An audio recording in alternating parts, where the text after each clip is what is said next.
Kamala Harris and Donald Trump are meeting for their first presidential debate. This might be the biggest showdown that Philadelphia has had since the Rocky movies. The stakes are high with both candidates in a tight race.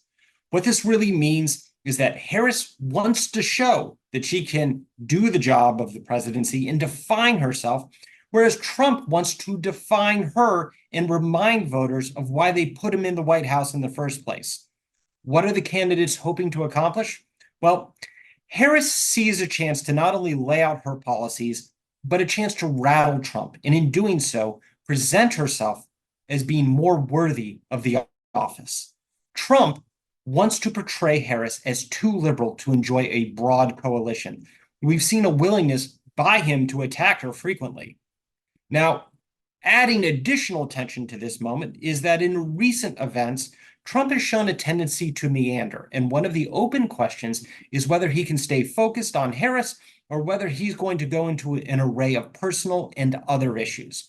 The flip side of that is whether Harris, a former prosecutor, can bring the kind of tenacities that she's shown in the courtroom onto the debate stage. Her options are limited. She at one point wanted the microphones to be hot so that she could interrupt and challenge Trump, but that's not happening in this case. The microphones will be muted when the other person is speaking. That means she has to make her points in succinct 2-minute bursts.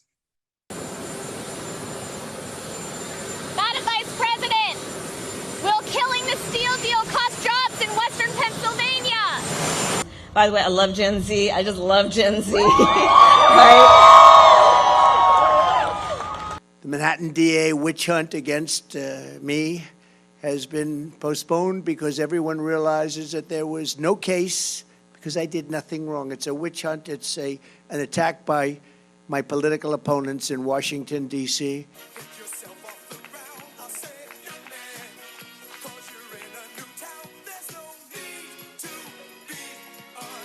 How can you not remember whether or not you had a conversation about Robert Mueller or his investigation with anyone at that law firm? This investigation has only been going on for so long, sir.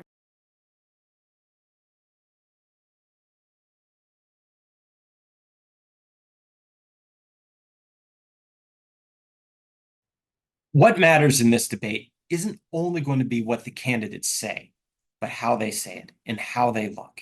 Harris wants to bring that sense of joy into her campaign. And how does she stay the happy warrior even as she criticizes Trump? How does she deal with the historic nature of her candidacy, in which she could be the first woman to be president? The flip side of that is Trump is very comfortable on television. He's made a career on it with shows like The Apprentice, but he's also now the older candidate. He's also someone who hasn't necessarily faced these kinds of challenges recently by usually engaging with friendly media.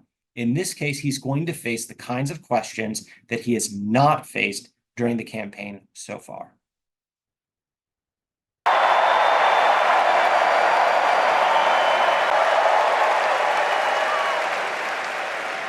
We are the heirs to the greatest democracy in the history of the world.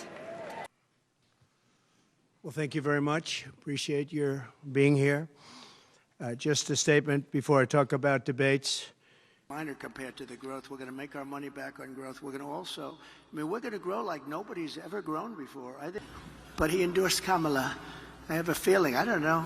I don't know exactly what to say about that. I don't know if I'm insulted or he did me a favor.